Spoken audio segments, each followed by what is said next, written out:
معزز و محترم حاضرین اکرام، سامعین اعظام، میرے بزرگوں، دوستوں، عزیز ساتھیوں، جملہ نوجوانوں، السلام علیکم ورحمۃ اللہ وبرکاتہ۔ وقال اللہ تبارک و تعالی فی شان عظمت حبیبہ الکریم تشریفا و تعظیما مخبرا و آمرا اجلالا و اکراما و تکریما و تحریما ان اللہ و ملائکتہ یصلون علی النبی یا ایہا الذین آمنوا صلوا علیہ وسلموا تسلیما۔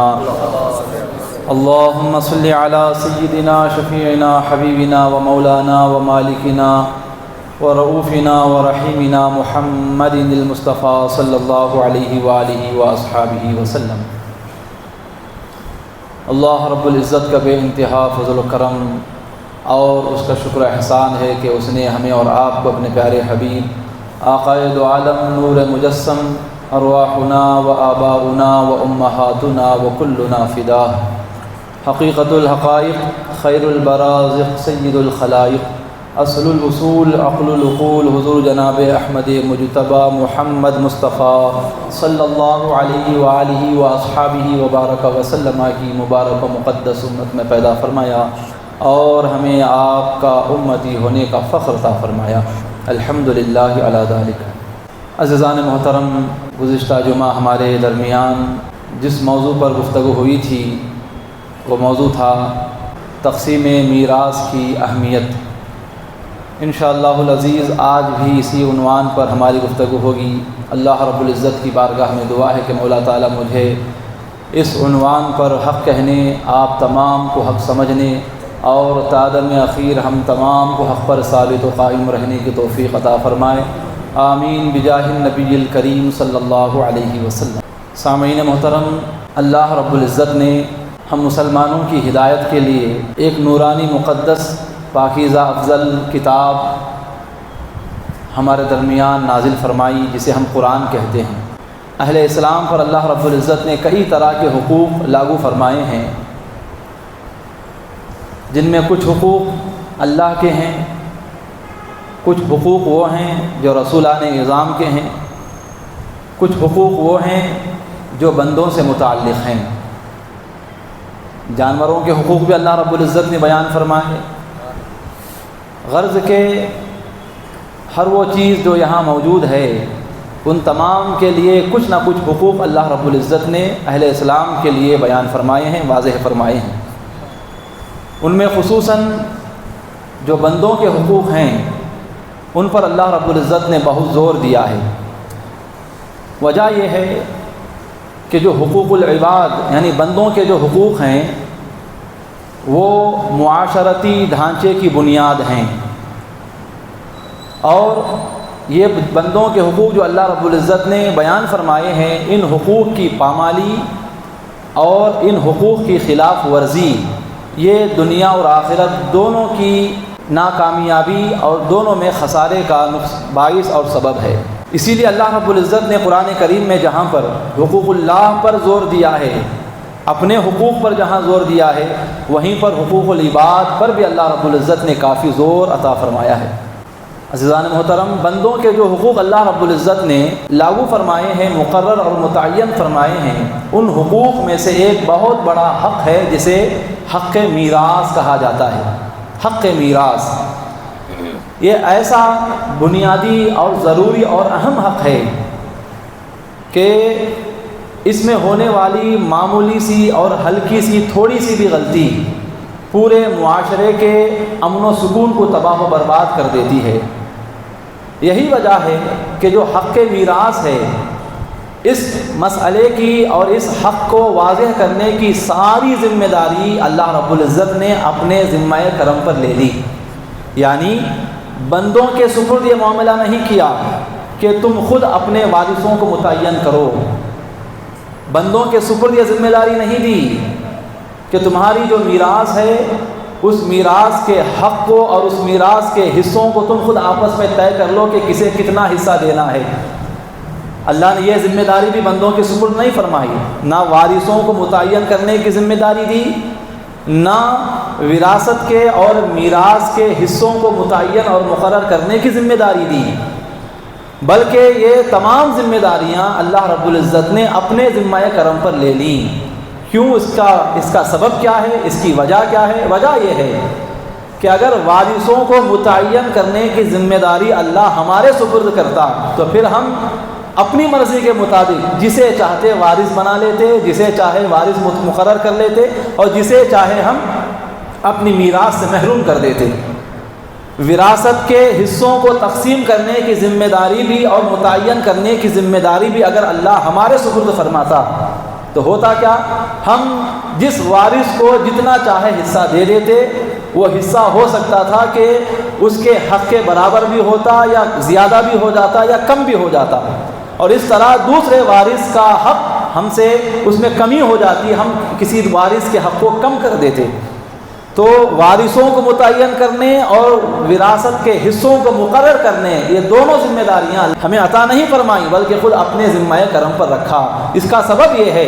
کہ اگر یہ دونوں کام ہمارے حوالے ہو جاتے تو اس میں بے شمار بدعنوانیاں ہوتی، اور ان بدعنوانیوں کی وجہ سے معاشرے کا امن و سکون تباہ و برباد ہو جاتا، خاندان میں دشمنیاں عام ہو جاتی، خاندان یہ فتنہ و فساد کے در پہ آ جاتا۔ عزیزان گرامی، اسلام کا جو مقصد ہے وہ ایک ایسا معاشرہ قائم کرنا ہے جس معاشرے میں صرف امن و امان کی بات ہو، جس معاشرے میں رواداری ہو، ہمدردی ہو، ایک دوسرے کے لیے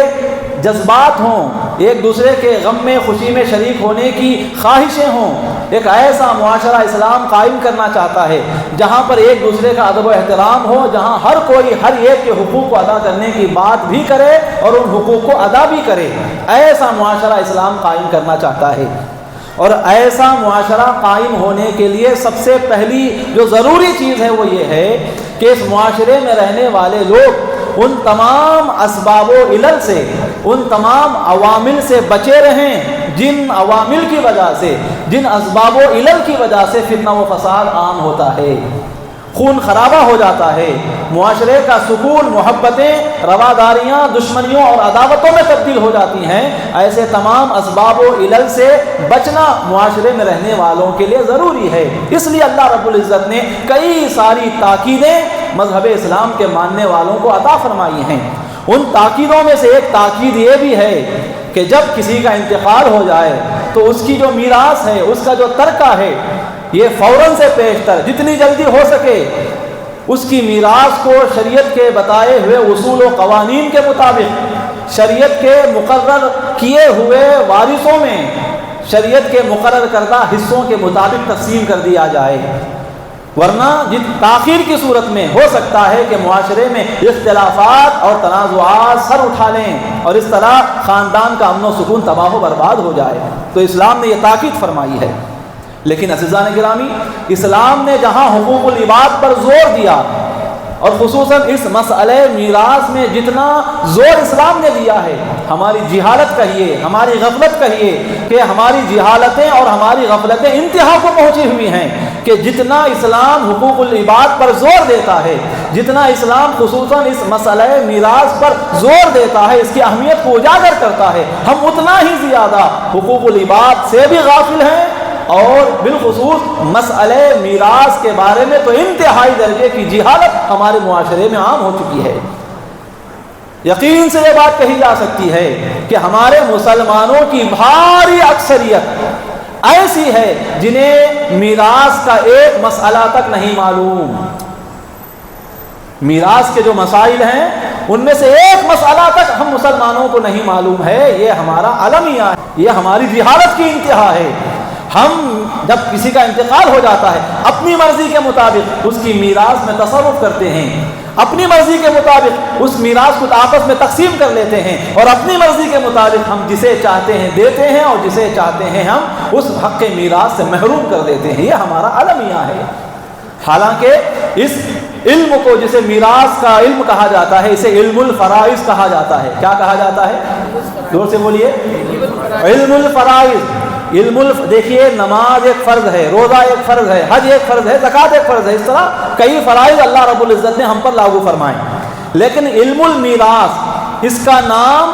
فرض علم نہیں، اس کا نام علم الفرائض، یعنی یہ دکھنے میں تو ایک علم ہے لیکن اپنے دامن میں یہ کئی فرائض کو لیے ہوئے ہیں۔ آپ اس جتنے بھی حقوق اس مسئلہ میراث کے تحت اللہ بیان فرماتا ہے اس میں سے ہر ایک حق فرض ہے۔ جس حقدار کے حصے کی اسلام بات کرتا ہے اس حقدار کا حصہ اپنی جگہ پر ادا کرنا فرض ہے۔ اس طرح جتنے حقوق میراث میں بنتے ہیں، جتنے حصے بنتے ہیں، جتنے وارث بنتے ہیں، ان تمام وارثوں کو ان کے تمام مقرر شدہ حصے ادا کرنا اپنی جگہ پر الگ الگ ایک فرض ہے۔ تو اس طرح دیکھا جائے تو اس میں کئی فرائض ہیں، اس واسطے اس علم المیراث کو علم الفرائض بھی کہا جاتا ہے۔ یہ اس مسئلے کی اہمیت ہے۔ عزیزان ملت اسلامیہ، دیکھیے میں نے گزشتہ جمعہ بھی کہا، آج بھی یہ بات دہرا رہا ہوں مختلف الفاظ میں، کہ اللہ رب العزت تقسیم میراث کی اہمیت کا اندازہ آپ اس بات سے لگائیں کہ اللہ نے نماز کو فرض فرمایا، لیکن نماز کی تفصیلات، نماز کے جزئیات کہ فجر میں کتنی رکعتیں پڑھنی ہیں، ظہر میں کتنی ہیں، عصر میں کتنی ہیں، مغرب میں کتنی ہیں، عشاء میں کتنی ہیں، کیا کیا چیزیں مفسدات صلاۃ ہیں، کیا کیا چیزیں فرائض ہیں، کیا کیا واجبات ہیں، کیا کیا سنت مؤکدہ ہیں، اللہ ان کی تفصیلات بیان نہیں کرتا قرآن میں۔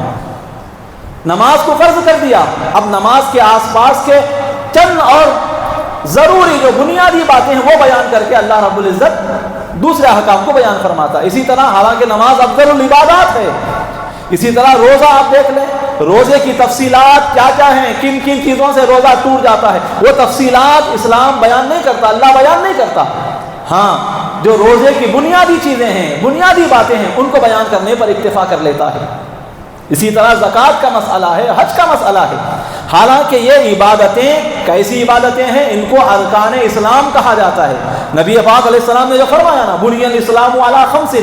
کہ اسلام کی بنیاد 5 چیزوں پر ہے، یعنی اسلام کے ارکان 5 ہیں، ان میں نماز، روزہ، حج اور زکوٰۃ، یہ 4 جو عبادتیں ہیں یہ ارکان اسلام میں سے آتے ہیں۔ لیکن اتنی اہم درجے کی عبادتیں ہونے کے باوجود بھی اللہ رب العزت ان کی تفصیلات، ان کی جزئیات کو قرآن میں بیان نہیں کرتا، ضروری بنیادی باتیں بیان کر دیتا ہے، باقی ان کی تفصیلات اور جزئیات کو بیان کرنے کی ذمہ داری اللہ نے حضور اکرم علیہ الصلوۃ والسلام کو عطا فرمائی ہے۔ حضور اب نماز کی تفصیلات بیان کرتے ہیں، حضور اب روزے کی تفصیلات بیان کرتے ہیں، حضور اب زکوٰۃ کے اور حج کی تفصیلات کو بیان فرماتے ہیں۔ لیکن عزیزان گرامی،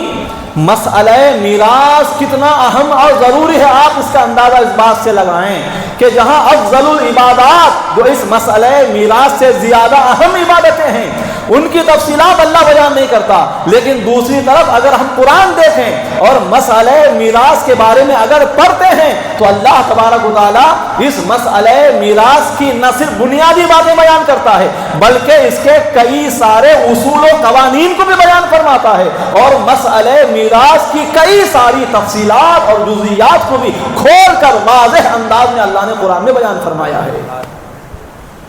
تو اللہ رب العزت کا نماز کی تفصیلات کو بیان نہ کرنا اور میراث کی تفصیلات کو بیان کرنا، روزے، زکوٰۃ اور حج کی تفصیلات کو بیان نہ کرنا،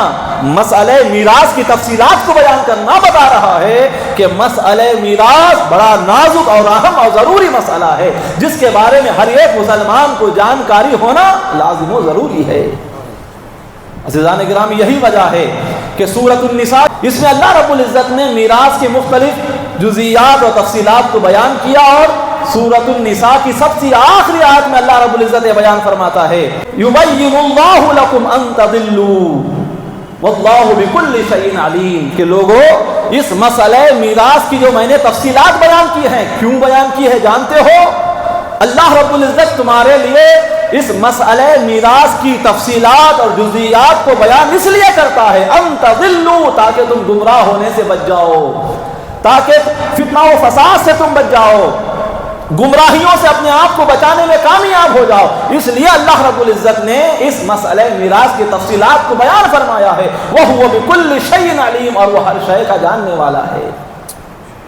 تو دیکھیں آپ، ایک طرف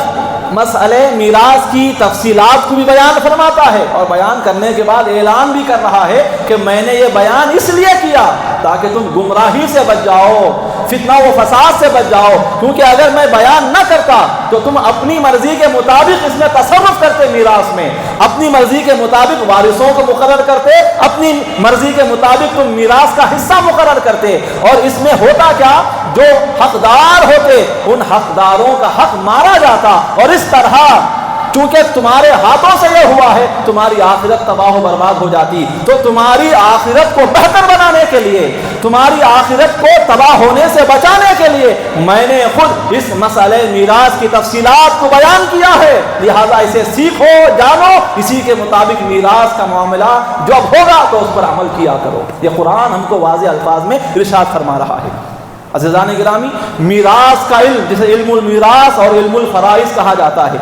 اس کی اہمیت کا اندازہ آپ اس بات سے لگائیں۔ نبی کریم صلی اللہ علیہ وسلم نے ارشاد فرمایا، ابن ماجہ شریف کی روایت ہے، کتاب الفرائض باب الحث علی تعلیم الفرائض کے تحت روایت ہے۔ حضرت سرکار ابو ہریرہ رضی اللہ عنہ راوی ہیں، وہ فرماتے ہیں کہ نبی کریم علیہ الصلوۃ والسلام نے ارشاد فرمایا، یا ابا ہریرہ، اے ابو ہریرہ، تعلموا الفرائض وعلموها، علم الفرائض سیکھو اور لوگوں کو سکھاؤ۔ حضور نے کیا فرمایا؟ علم الفرائض یعنی میراث کے مسائل کا علم، میراث کے احکام کا علم، میراث کے اصول و قوانین و ضوابط کا علم سیکھو اور لوگوں کو سکھاؤ۔ تعلموا الفرائض، یہ عام حکم دے رہے تھے، حضرت ابو ہریرہ مخاطب ہیں لیکن ان کے ذریعے تمام لوگوں کو خطاب کیا جا رہا ہے۔ وجہ کیا ہے؟ حضور فرمانے فَإِنَّهُ نِصْفُ الْعِلْمِ۔ اب یہ بڑا زبردست جملہ آقا علیہ الصلوۃ والسلام نے ارشاد فرمایا، علم المیراث کے بارے میں کیا فرما رہے ہیں؟ فَإِنَّهُ نِصْفُ الْعِلْمِ، اس لیے کہ علم المیراث یہ پورے علم دین کا آدھا حصہ ہے۔ نماز کا، روزے کا، حج کا، زکوٰۃ کا، طہارت کا، پاکی کا، ناپاکی کا، اس طرح جنازے کا، طلاق کا، نکاح کا، تجارت کا، کتاب البیوع کا، اس طرح جتنے اللہ رب العزت نے شریعت میں قوانین بنائے ہیں، شریعت کا جتنا بھی علم ہے، اگر اس کے دو حصے کر دیے جائیں تو ایک حصے میں اسلام کی ساری عبادتوں کا علم آ جاتا ہے۔ پوری شریعت کو اگر دو حصوں میں تقسیم کر دیا جائے تو آدھی شریعت یعنی آدھا علم شریعت کا جو بنتا ہے وہ فقط علم المیراث کا بنتا ہے۔ سوچئے آپ کیا فرمایا؟ فَإِنَّهُ نِصْفُ الْعِلْمِ، علم شریعت کا جو آدھا حصہ ہے وہ فقط علم میراث ہے، باقی آدھے حصے میں شریعت کے سارے اصول و قوانین اور سارے فرائض و واجبات و سنن مؤکدہ کا ذکر آپ کو مل جائے گا۔ اللہ، ایسا اہم مرتبہ اور ایسا اہم اونچا مقام ہے علم المیراث کا۔ پھر آقا فرما رہے ہیں وَهُوَ يُنْسَى، اے ابو ہریرہ ایک زمانہ وہ آئے گا جس زمانے میں لوگ اس علم المیراث کو بھول جائیں گے، یہ علم لوگوں سے بھلا دیا جائے گا، لوگ اسے پسے پشت ڈال دیں گے، اس پر عمل کرنا چھوڑ دیں گے، اسے سیکھنا، جانکاری حاصل کرنا بند کر دیں گے، جس کی وجہ سے یہ علم بھلا دیا جائے گا۔ وَهُوَ أَوَّلُ شَيْءٍ يُنْزَعُ مِنْ أُمَّتِي، حضور فرما رہے ہیں علم المیراث یہ پہلا علم ہوگا جو میری امت سے اٹھا لیا جائے گا۔ کیا فرما رہے ہیں؟ ایک جملہ جو آقا علیہ السلام بتا رہے ہیں یہ میراث کے علم کی اہمیت کو اجاگر کر رہا ہے۔ پہلے فرمایا تعلموا الفرائض کہ علم الفرائض کو سیکھو، اس کے بعد دوسرا جملہ فرمایا وعلموها، اسے سکھاؤ۔ کتنی تاکید؟ دو تاکیدیں ہوں گے۔ پھر فرمایا فإنه نصف العلم، اس لیے کہ علم المیراث آدھا علم ہے، تیسری تاکید۔ چوتھی تاکید فرمائی وَهُوَ يُنْسَى، اسے بھلا دیا جائے گا، اور آگے فرما رہے وَهُوَ أَوَّلُ شَيْءٍ يُنْزَعُ مِنْ أُمَّتِي، یہ علم پہلا علم ہوگا جسے میری امت سے اٹھا لیا جائے گا۔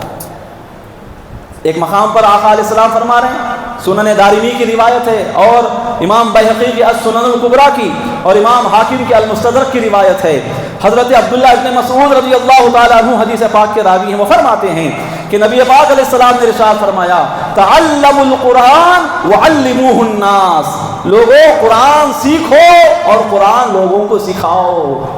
کیا فرمایا؟ قرآن سیکھو، قرآن پڑھو، جانو، اس میں اسرار و رموز کے کیسے کیسے خزانے ہیں، علم کے کیسے کیسے بحر بے قرار موجود ہیں، لہذا قرآن سیکھو اور لوگوں کو سکھاؤ۔ آگے فرمایا وَتَعَلَّمُوا الْفَرَائِضَ وَعَلِّمُوهُ النَّاسَ، اسی طرح علم الفرائض بھی سیکھو اور لوگوں کو سکھاؤ۔ ایک طرف قرآن سیکھنے کی ترغیب، اب قرآن میں علم الفرائض کا بیان ہے کہ نہیں؟ بولیے ہے، لیکن آقا علیہ السلام علم الفرائض کو الگ سے بیان کر رہے ہیں کہ قرآن سیکھو، اور جس طرح تم قرآن سیکھتے ہو لوگوں کو سکھاتے ہو، اسی طرح علم الفرائض یعنی میراث کے مسائل کو بھی سیکھو اور میراث کے مسائل لوگوں کو سکھانے کا کام کیا کرو۔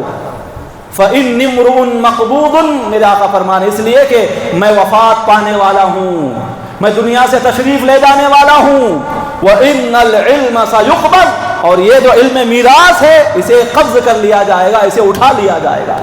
میری امت سے اس علم کو ختم کر دیا جائے گا۔ وَتَظْهَرُ الْفِتَنُ، جب یہ علم المیراث میری امت سے اٹھا لیا جاتا ہے تو پھر ہوگا کیا؟ میری امت میں فتنہ و فساد عام ہو جائے گا، فتنے عام ہو جائیں گے، فسادات عام ہو جائیں گے۔ حتی یختلف الاثنان فی الفریضۃ، یہاں تک کہ جب دو آدمیوں کے درمیان کسی میراث کے مسئلے کو لے کر اختلاف ہوگا تو وہ اس مسئلے کی جانکاری رکھنے والے کی تلاش میں نکلیں گے، تلاش بسیار ہوگی، بہت تلاش کیا جائے گا، اس مسئلے کو بیان کرنے والے کی تلاش میں لوگ در بدر پھریں گے، بھٹکیں گے، لیکن میرے آقا فرما رہے ہیں لا یجدان من یقضی بہا، لیکن وہ کسی ایسے کو نہیں پائیں گے جو ان کے درمیان فیصلہ کر دے۔ اور ایک روایت کے الفاظ ہیں، آگے کی روایت کے الفاظ مستدرک کے لا یجدان احدا یفصل بینہما، کہ وہ کسی ایسے عالم کو نہیں پائیں گے، کسی ایسے علم المیراث کے جاننے والے کو نہیں پائیں گے جو مسئلے میراث میں ان دونوں کے درمیان فیصلہ کر دے۔ یعنی یہ علم ایسا اٹھا لیا جائے گا کہ لوگ علم المیراث کا فقط نام سنیں گے، نام جانیں گے، لیکن اس کے مسائل کیا ہیں جاننے والا کوئی نہیں ملے گا۔ تو ہم میں سے ہر ایک کی ذمہ داری ہے، خصوصاً وہ لوگ جو اپنے پیچھے مال چھوڑ کر جانے والے ہیں، جو مالدار ہیں، جن کے پاس کچھ بھی دولت ہے جو مرنے کے بعد ان کے وارثوں میں تقسیم ہونے والی ہے، ان پر یہ لازم ہے، ان پر یہ ضروری ہے۔ اور وہ لوگ بھی جو کسی کے مرنے کے بعد میراث کا حصہ پانے والے ہیں، ان پر بھی یہ لازم و ضروری ہے کہ وہ پہلے سے ہی میراث کے ضروری حد تک کے جو مسائل ہیں وہ سیکھ کر رکھیں، ان کی جانکاری اپنے پاس لکھ کر یا ریکارڈ کر کے کسی مفتی صحیح سے رکھ لیں، تاکہ میراث کی تقسیم کا جب مسئلہ ہو تو کسی طرح کی کوئی پیچیدگی یا کسی طرح کا کوئی اختلاف کا سامنا انہیں نہ کرنا پڑے۔ سنن الکبریٰ کی روایت ہے، حضرت عمر فاروق اعظم نے فرمایا تعلموا الفرائض فانها من دینکم، حضرت عمر فاروق اعظم فرما رہے ہیں کہ لوگوں علم الفرائض سیکھو، اس لیے کہ علم الفرائض تمہارے دین کا حصہ ہے، دین سیکھنا تم پر لازم و ضروری ہے۔ اب یہ علم الفرائض بھی تمہارے دین کا ہی ایک حصہ ہے، لہٰذا اس علم کو بھی حاصل کرو، سیکھو، اس کی جانکاری بھی اپنے پاس رکھو، وقت سے پہلے رکھ لو، اس لیے کہ کہیں ایسا نہ ہو کہ وہ وقت جس کے بارے میں آقا فرما رہے ہیں کہ یہ امت سے اٹھا لیا جائے گا، فتنہ و فساد عام ہو جائے گا، وہ وقت آ جائے اور تم بھی فتنہ و فساد اور اختلافات کا شکار ہو جاؤ۔ تو یہ جو باتیں تھیں تمہیدی باتیں، ان سے ہم کو پتہ کیا چلا کہ علم المیراث کو سیکھنے جاننے کی بڑی اہمیت ہے۔ آج علم المیراث کی جانکاری نہ ہونے کی وجہ سے آج ہم اپنی مرضی کے مطابق میراث کا مال تقسیم کرتے ہیں، کئی وارث جو حقدار بن رہے ہوتے ہیں ان کو اپنی غفلت کی وجہ سے، جہالت کی وجہ سے ہم حق میراث سے محروم سمجھ رہے ہوتے ہیں، ان کو میراث میں سے کچھ بھی نہیں دیتے، سارا میراث کا مال اپنے درمیان ہی ہم تقسیم کر کے کھا جاتے ہیں۔ عزیزان ملت اسلامیہ، اب آئیے احادیث کی طرف ہم چلتے ہیں جن میں حضور اکرم علیہ السلام نے کیا کیا وعیدیں علم المیراث میں ہونے والی کوتاہیوں اور غلطیوں کے کرنے والوں کے تعلق سے ارشاد فرمائی ہیں۔ سب سے پہلی بات دیکھیں، قرآن کریم میں اللہ رب العزت ایک مقام پر ارشاد فرماتا ہے الذین یستمعون القول فیتبعون احسنہ اولئک الذین ہداہم اللہ واولئک هم اولو الالباب۔ اللہ رب العزت فرما رہے ہیں کہ وہ لوگ جو دین کی باتوں کو، جو علم کی باتوں کو، جو عقیدوں کی باتوں کو، شریعت کی باتوں کو غور سے سنتے ہیں، الذین یستمعون القول، استماع کہتے ہیں غور سے سننا، پوری توجہ اور پورے انہماک و استغراق کے ساتھ سننا۔ الذین یستمعون القول، جو دین کی باتوں کو بڑے غور سے سنتے ہیں، فَيَتَّبِعُونَ أَحْسَنَهُ، اور غور سے دین کی باتوں کو سن کر اس میں جو اچھی اچھی باتیں بیان ہوتی ہیں ان پر وہ عمل کرتے ہیں، غور سے سنتے بھی ہیں اور عمل بھی کرتے ہیں۔ یہ کون لوگ ہیں؟ اللہ فرما رہا ہے کہ اولئک الذین ھداھم اللہ، یہی وہ لوگ ہیں جن کو اللہ نے ہدایت دے دی۔ وَأُولَئِكَ هُمْ أُولُو الْأَلْبَابِ، اور یہی وہ لوگ ہیں جو میری نگاہوں میں عقل والے ہیں۔ میں کسی سے بھی پوچھوں کہ آپ اپنے آپ کو عقل مند سمجھتے ہیں کہ بیوقوف، میرا جملہ ختم ہونے سے پہلے ہی وہ چیخے گا حضرت میں ہی سب سے بڑا عقل مند۔ اپنے آپ کو عقل مند بولنا یہ تو ہر کسی کا کام ہے، اور اس میں کمال نہیں، کمال وہ ہے کہ آپ ویسے عقل مند بن جائیں جس کی عقل مندی کا اعتبار اللہ کی بارگاہ میں ہو۔ تو مولا کیا فرما رہا ہے کہ جو دین کی باتوں کو غور سے سنتے ہیں اور صرف سن کر ایک کان سے دوسرے کان سے نکال نہیں دیتے بلکہ اس پر عمل بھی کرتے ہیں، تو اللہ فرما رہا ہے کہ یہی وہ لوگ ہیں جن کو میں نے ہدایت دے دی، اور یہی وہ لوگ ہیں جو میری نگاہوں میں عقل مندوں کی جماعت میں شامل ہیں۔ تو لہٰذا اس کیٹیگری میں ہم کو شامل ہونا ہے، تو پھر جو باتیں علم المیراث کے حوالے سے آپ کے سامنے اب بیان ہوں گی انہیں غور سے سننا بھی ہے اور ان پر عمل کا جذبہ بھی اپنے دل میں بیدار کر لینا ہے۔ حضرات گرامی، میراث کی تقسیم کے حوالے سے ہمارے معاشرے میں ایک بہت بڑا گناہ پایا جاتا ہے۔ وہ گناہ کیا ہے کہ مرنے والا آپسی رنجش ہونے کی وجہ سے، دشمنی ہونے کی وجہ سے، ایک دوسرے کے لیے دل میں بغض و اناد ہونے کی وجہ سے مرنے سے پہلے آدمی وصیت کر کے مرتا ہے کہ جب میں مر جاؤں تو میرا جو مال ہے،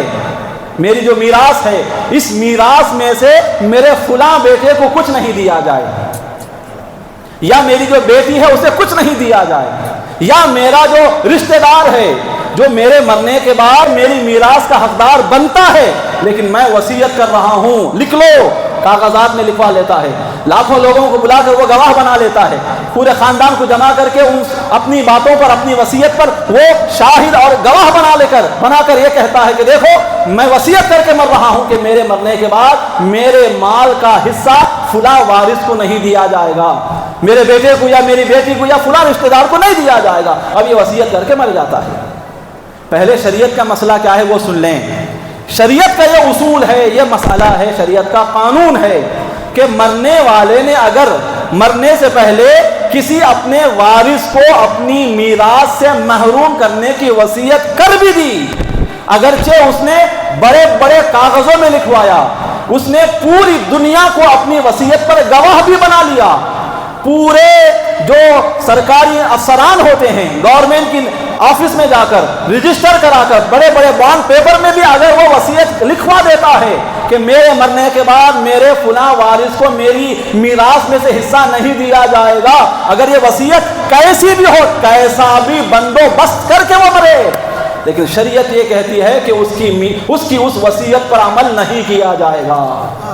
وارث کتنا بھی بڑا اس مرنے والے کا نافرمان رہا ہو، دل دکھانے والا رہا ہو، زندگی بھر اسے تکلیف دیتا رہا، لیکن شریعت نے اگر اس کے لیے کوئی حصہ مقرر کر دیا ہے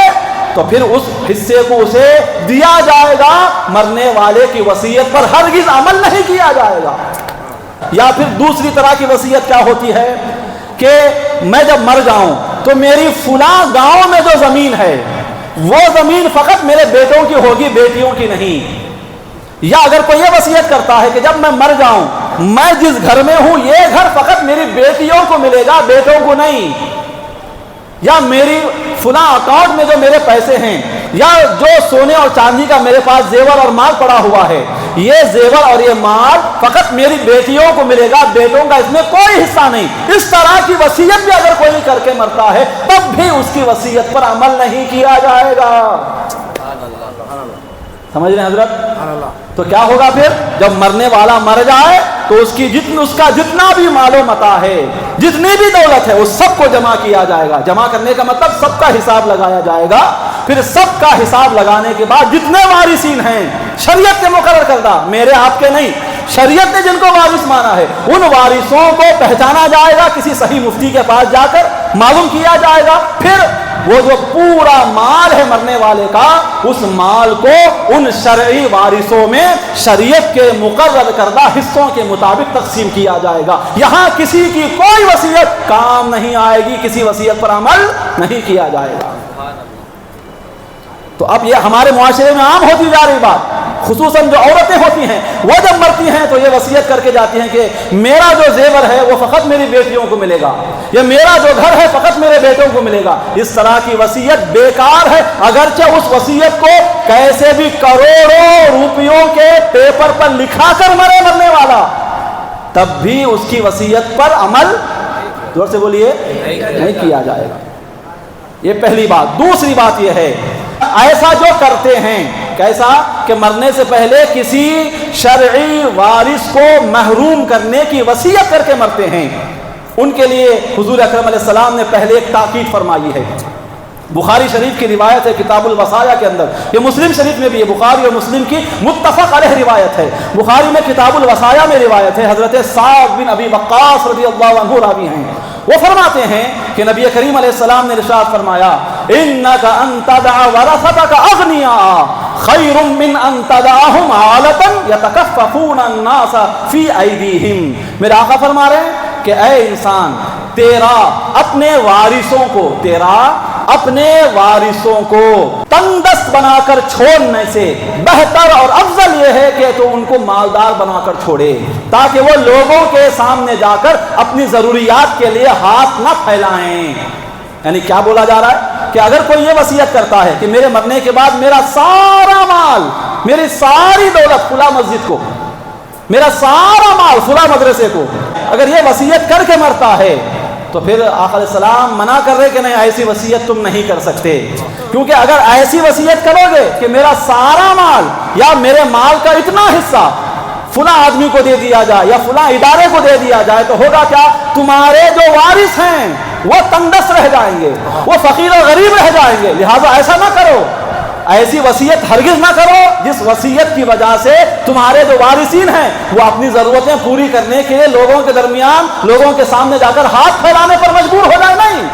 اگر تمہارے پاس مال ہے تو پھر اس مال کو رہنے دو، تاکہ وہ شریعت کے بتائے ہوئے اصول و قوانین کے اعتبار سے اس کے شرعی وارثوں کے درمیان تقسیم ہو جائے، یہ تاکید فرمائی۔ لیکن اس کے باوجود بھی اگر کوئی وصیت کر کے مرتا ہے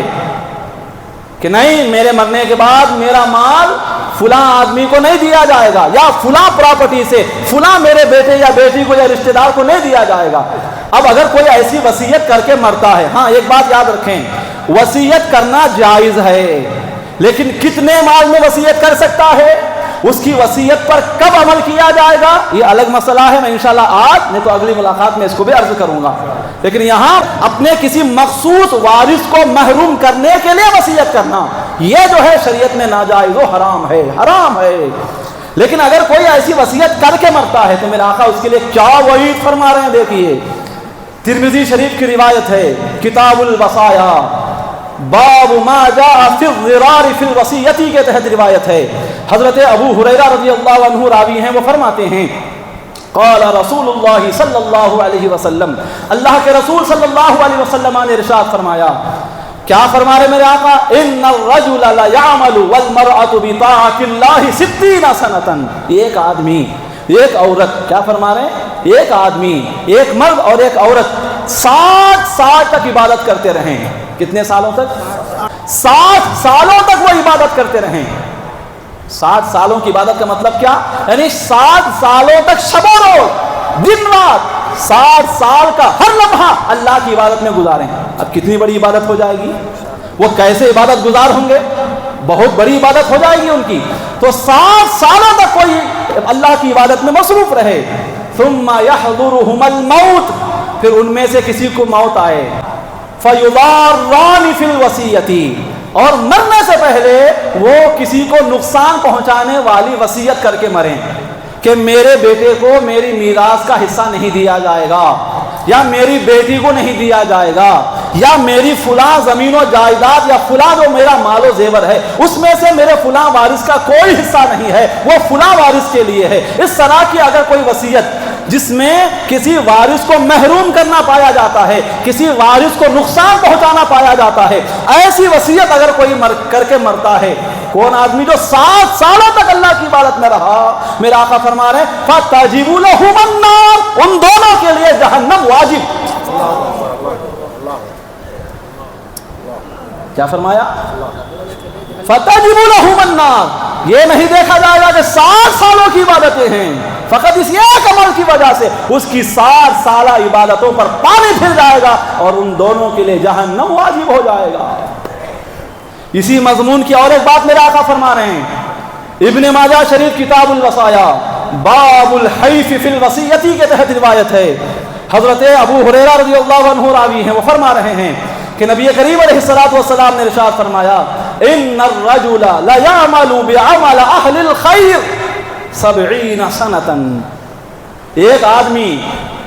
پہلی روایت میں 60 سالوں کا ذکر تھا، اب یہاں کیا ہے، ایک آدمی، حضور فرما رہے ہیں ایک آدمی 70 سالوں تک، کتنے سالوں تک؟ 70 سالوں تک ایک آدمی بعمل اہل الخیر، نیکوں کا کام کرتا رہا۔ کیسا کام؟ نیک لوگوں کا کام، نیک لوگ جیسی نیکیاں کرتے ہیں اس طرح کی مختلف نیکیاں، یعنی فرائض کی بھی پابندی ہو رہی ہے، واجبات کی بھی پابندی ہو رہی ہے، سنت مؤکدہ کی پابندی بھی ہو رہی ہے، غیر مؤکدہ کی بھی پابندی ہو رہی ہے، مستحب اور نفل کاموں کی بھی پابندی ہو رہی ہے، اچھے تمام کاموں کی پابندیاں 70 سالوں تک ایک آدمی کرتا رہا۔ فَإِذَا أَوْصَى حَافَ فِي وَصِيَّتِهِ، پھر جب وہ مرتا ہے تو مرنے سے پہلے کسی وارث کو نقصان پہنچانے والی وصیت کر کے مرتا ہے، یعنی وہی کہ اس کو میرا حصہ نہیں دیا جائے گا یا فلاں پراپرٹی کا حصہ نہیں دیا جائے گا، اس طرح کی وصیت کر کے مرتا ہے، تو میرے آقا فرما رہے ہیں فَيُخْتَمُ لَهُ بِشَرِّ عَمَلِهِ، اس کا خاتمہ یعنی اس کی موت برے عمل پر آئے گی۔ اس کا خاتمہ یہ نہیں کہ 70 سالوں تک اچھا عمل کرتا رہا، ہر نیکی بجا لاتا رہا، لہذا اس کا خاتمہ بھی نیکی پر ہی ہو، نہیں، اگر وہ کسی وارث کو نقصان پہنچانے والی وصیت کر کے مرتا ہے تو میرا آقا فرما رہے ہیں فَيُخْتَمُ لَهُ بِشَرِّ عَمَلِهِ، اس کا خاتمہ برے عمل پر ہوگا۔ صرف خاتمہ برے عمل پر ہی نہیں ہوگا بلکہ اور کیا ہوگا، فَيَدْخُلُ النَّارَ، وہ جہنم میں داخل ہو جائے گا۔ کہاں جائے گا؟ اس کا ٹھکانہ کیا ہوگا؟ جہنم۔ آگے فرما رہے ہیں وَإِنَّ الرَّجُلَ لَيَعْمَلُ بِعَمَلِ أَهْلِ الشَّرِّ 70 سَنَةً، پھر ایک آدمی وہ ہے جو 70 سالوں تک برے کام کرتا رہا، برائی پر برائی، ہر حرام، ہر طرح کا مکروہ تحریمی، ہر طرح کی اطاعت، ہر طرح کی اللہ رسول کی نافرمانی کرتا رہا، ایمان والا تھا، ایمان کے سوا اس نے کوئی نیکی نہیں کی، وہ ہر طرح کے گناہ، ہر طرح کی نافرمانی 70 سالوں تک کرتا رہا۔ فَيَعْدِلُ فِي وَصِيَّتِهِ، لیکن جب اس کی موت کا وقت آیا تو اس نے ایسی وصیت کی جو عدل و انصاف پر مبنی تھی، ایسی وصیت کی جس وصیت سے کسی شرعی وارث کا کوئی نقصان نہیں ہوا، انصاف پر مبنی اس نے وصیت کر کے مرا، تو میرے آقا فرما رہے ہیں فَيُخْتَمُ لَهُ بِخَيْرِ عَمَلِهِ، اس کا خاتمہ اللہ برائی پر ہونے نہیں دے گا بلکہ اس کا خاتمہ اچھائی پر ہوگا، نیک عمل پر ہوگا، اللہ کو راضی کرنے والے کام پر اس کا خاتمہ ہوگا، اور آخرت میں کیا ہوگا، فَيَدْخُلُ الْجَنَّةَ، اور وہ جنت میں داخل ہو جائے گا۔ کیا سمجھے آپ؟ میراث کے مسئلے میں فقط یہ غلطی اگر کوئی کرتا ہے تو ایک روایت بتا رہی 7 سال اور ایک روایت بتا رہی کہ 70 سال۔ آپ کو یہ بھی معلوم ہونا چاہیے یہاں 7 اور 70 کا جو نمبر بیان ہوا یہ فقط 7 یا صرف 70 سال مراد نہیں ہے۔ ایک حدیث میں میرے آقا نے کیا فرمایا کہ میری امت کی جو عمریں ہیں وہ 60 سے لے کر 70 سال کے درمیان ہیں، تو یہاں 60 اور 70 کا مطلب صرف 60 اور 70 نہیں بلکہ ساری زندگی مراد ہے، یعنی ساری زندگی بھی اگر کوئی اچھا ہی کرتا رہا، نیکیاں کرتا رہا، لیکن وصیت جب کیا تو کسی وارث کو محروم کر کے مرا تو پھر اس کی ساری زندگی کی عبادتیں بیکار ہو جائیں گی اور اس کا ٹھکانہ جہنم ہوگا۔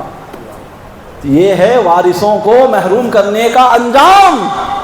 اس سے عبرت حاصل کرنی چاہیے۔ اگر آپ میں سے بھی کسی نے اب تک وصیت کر دی ہے یا دل میں سوچ رہے ہیں کہ وہ میرا فلاں بیٹا یا وہ میری فلاں بیٹی میری تابع داری نہیں کرتے، میری فرما برداری نہیں کرتے، یا اس رشتہ دار نے میرا دل دکھایا ہے، میری بات نہیں سنتا، میری بات نہیں مانتا، لہٰذا میں ایسی وصیت کر کے مروں گا کہ اسے میری میراث کا کوئی حصہ نہیں ملے گا، اگر اب سے یہ پلان بنا رہے ہیں تو یہ پلان اس کو نقصان پہنچانے کا نہیں، اپنے آپ کو نقصان پہنچانے کا، کہ اپنے آپ کو جہنم کا حقدار ٹھہرانے کا پلان بنا رہے ہیں آپ۔ دوسرا جو گناہ ہوتا ہے، دوسرا گناہ میراث کی تقسیم کے حوالے سے، وہ کیا کہ جو مرنے والا تو مر گیا، اس نے کوئی وصیت نہیں کی، اپنے پیچھے لاکھوں کا کروڑوں کا مال چھوڑ کے مرا مرنے والا، اب اس کے مثال کے طور پر 15 وارثین ہیں۔ کتنے وارثین؟ بیٹا، بیٹی، اس کے ماں باپ، بیوی وغیرہ ملا کر تقریباً 15 وارثین ہیں۔ ان میں سے کچھ وارثین وہ ہیں جو چھوٹے بچے ہیں، جو نابالغ ہیں، ابھی چھوٹے ہیں، تو چھوٹے بچے ہوتے ہیں، یا پھر ان 15 وارثین میں کوئی بالکل غریب وارث ہوتا ہے، اب باقی کے طاقتور ہوتے ہیں، مالدار ہوتے ہیں، روب و دبدبے والے ہوتے ہیں، تو وہ وارثین کیا کرتے ہیں، کبھی غفلت کی وجہ سے یا کبھی جہالت کی وجہ سے یا کبھی جان بوجھ کر ظلم کرتے ہوئے کسی ایک وارث کا حق اسے نہیں دیتے، اس کا بھی حصہ آپس میں تقسیم کر لیتے ہیں۔ یہ ہوتا کہ نہیں ایسا؟ کہاں ہوتا سو؟ کون سے ملک میں؟ ہمارے گھروں میں، ہمارے گھروں کے آس پاس، سمجھ رہے؟ تعجب کر رہے ایسا کہاں ہوتا کہ سوچ رہے الگ، کیا شریف لوگ ہیں آپ، ماشاءاللہ۔ تو کیا ذکر رہا تھا؟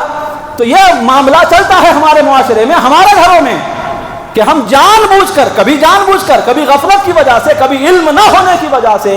کسی ایسے حقدار کو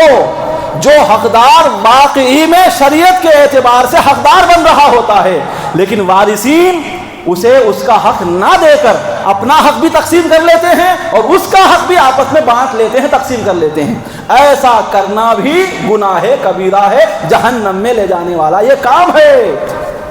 یہ کام کافروں کا ہے،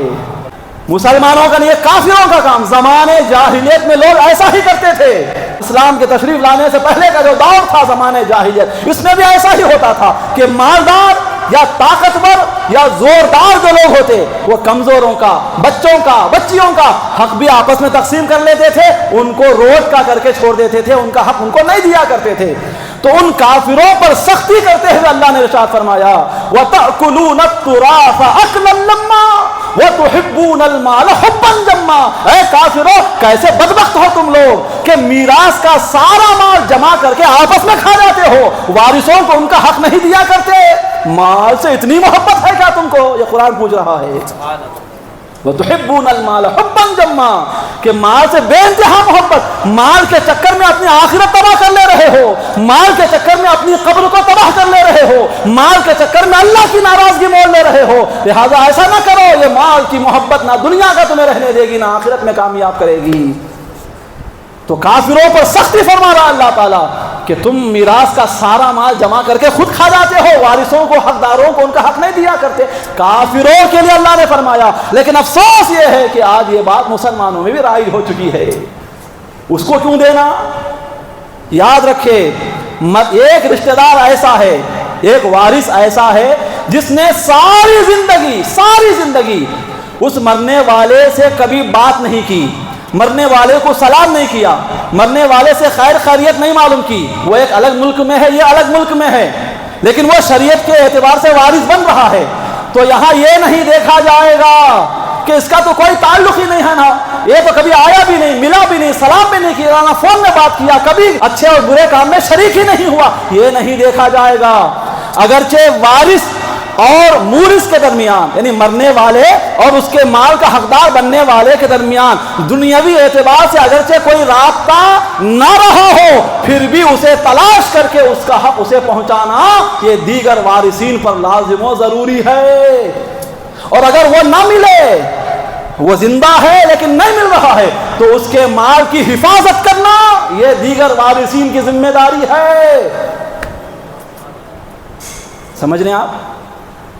اب ایسے لوگوں کے لیے ایسا کیوں ہے اتنی سختی؟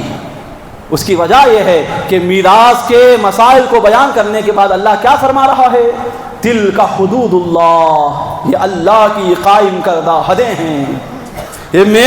میری مقرر کردہ حدیں ہیں، ان حدوں کو تم پار نہیں کر سکتے، نہ ان حدوں سے پیچھے رہ سکتے ہو، نہ ان حدوں سے آگے بڑھ سکتے ہو۔ جہاں تک میں نے حد مقرر کی ہے وہاں تک پہنچنا بھی ضروری ہے اور اس سے آگے بڑھنے سے رکنا بھی ضروری ہے۔